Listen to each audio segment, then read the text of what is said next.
ರಾಜ್ಯದಲ್ಲಿ ಪಂಚಮಸಾಲಿ 2A ಮೀಸಲಾತಿಗಾಗಿ ಹೋರಾಟ ಮಾಡ್ತಾ ಇದ್ದಾರೆ. ಆ ಕೂಗು ನಿಲ್ಲುವಂತೆ ಕಾಣಿಸ್ತಾ ಇಲ್ಲ. ಮತ್ತೆ ಹೋರಾಟ ಮಾಡಲಿಕ್ಕೆ ಪಂಚಮಸಾಲಿ ಸಮುದಾಯ ತೀರ್ಮಾನವನ್ನ ಮಾಡಿದೆ.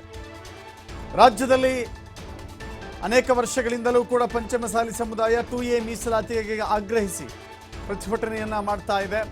ನಾಳೆಯಿಂದ ಪ್ರತಿಭಟನೆಯ ಪ್ರವಾಸ ಮುಂದುವರಿಯುತ್ತೆ ಅಂತ ಹೇಳಿ ಜಗದ್ಗುರು ಮೃತ್ಯುಂಜಯ ಸ್ವಾಮೀಜಿಯವರು ಹೇಳಿದ್ದಾರೆ. ಮಾರ್ಚ್ 3ಕ್ಕೆ ಕಲ್ಯಾಣ ಕರ್ನಾಟಕದ ಪಂಚಮಸಾಲಿ ದೀಕ್ಷಾ ಸಮಾವೇಶ ಮಾಡ್ತೀವಿ. ಚುನಾವಣಾ ಪೂರ್ವದಲ್ಲಿಯೇ ಸರ್ಕಾರ ಇದನ್ನು ಮಾಡಬೇಕು. ನಾಳೆಯಿಂದ ನಮ್ಮ ಪ್ರವಾಸ ಶುರುವಾಗುತ್ತೆ. ಕಲಬುರಗಿಯಲ್ಲಿ ಜಯ ಮೃತ್ಯುಂಜಯ ಸ್ವಾಮೀಜಿ ಹೇಳಿಕೆಯನ್ನು ಕೊಟ್ಟಿದ್ದಾರೆ.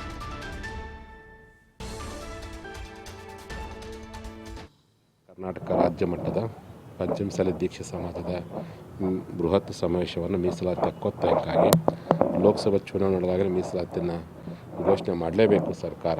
ಅದು ಎಲ್ಲ ಲಿಂಗಾಯತರಿಗೂ OBCಗೆ ಶಿಫಾರಸು ಮಾಡಬೇಕು.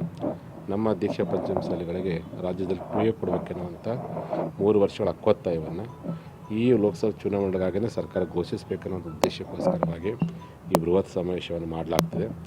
ಆ ಹಿನ್ನೆಲೆ ಒಳಗೆ ನಾಳೆಯಿಂದ ನಮ್ಮ ಪ್ರವಾಸ ಶುರು ಮಾಡ್ತೀವಿ. ಮಾರ್ಚ್